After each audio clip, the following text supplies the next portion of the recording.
धर्म क्षेत्रे कुरुक्षेत्रे समवेता युयुत्सव, जहाँ से भगवान श्री कृष्ण ने गीता का उपदेश दिया था, वहीं से अब योग का संदेश पूरी दुनिया को पहुंचे। योग धर्म युग धर्म बने, इस संकल्प के साथ हम इस ब्रह्म सरोवर कुरुक्षेत्र की धरती पर आए हैं।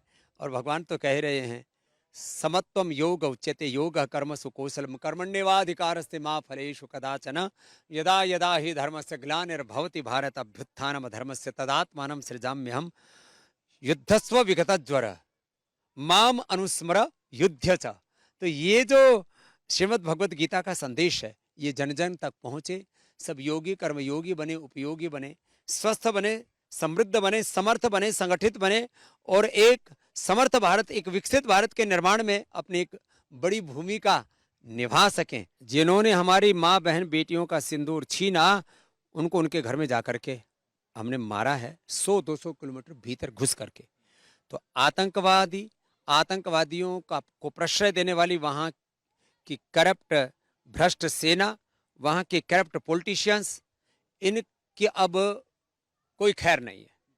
मोदी जी ने कह दिया अभी ऑपरेशन सिंदूर बंद नहीं हुआ है, तो ऑपरेशन सिंदूर हमारे सेना का, हमारे मिलिट्री पैरा मिलिट्री का ये शौर्य वीरता पराक्रम है। ये देश की एकता अखंडता और संप्रभुता का प्रतीक है। और ये नए भारत की सेना है जो दुनिया की किसी भी आतंकवादी ताकतों का ही नहीं, दुनिया के किसी भी देश का मुकाबला कर सकती है। भारत एक अजेय राष्ट्र है, उसका प्रतीक है ये ऑपरेशन सिंदूर। भारत स्वभाव से हिंदू राष्ट्र है, और जो यहाँ पर अपने आप को मुसलमान कहते हैं, ईसाई कहते हैं या और कोई मतावलंबी कहते हैं, उनके भी पूर्वज हिंदू थे, उनके भी पूर्वज भारतवासी थे, उनके भी पूर्वज प्रकृति के संस्कृति के उपासक थे। ये परम सत्य है।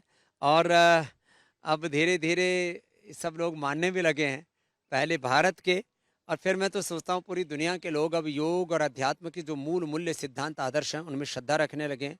लक्ष्य हमारा आने वाले समय में 500 करोड़ से ज़्यादा पूरी दुनिया के लोगों को योग, अध्यात्म और सनातन के मूल्यों से जोड़ने का, और यही सनातन धर्म की विश्व विजय यात्रा है। तो सनातन धर्म जीने के लिए है, तो सनातन धर्म की बात तो करें, लेकिन सनातन धर्म और हिंदुत्व को जीवन में आचरण में जिए, ये मैं सबसे आह्वान करता हूँ।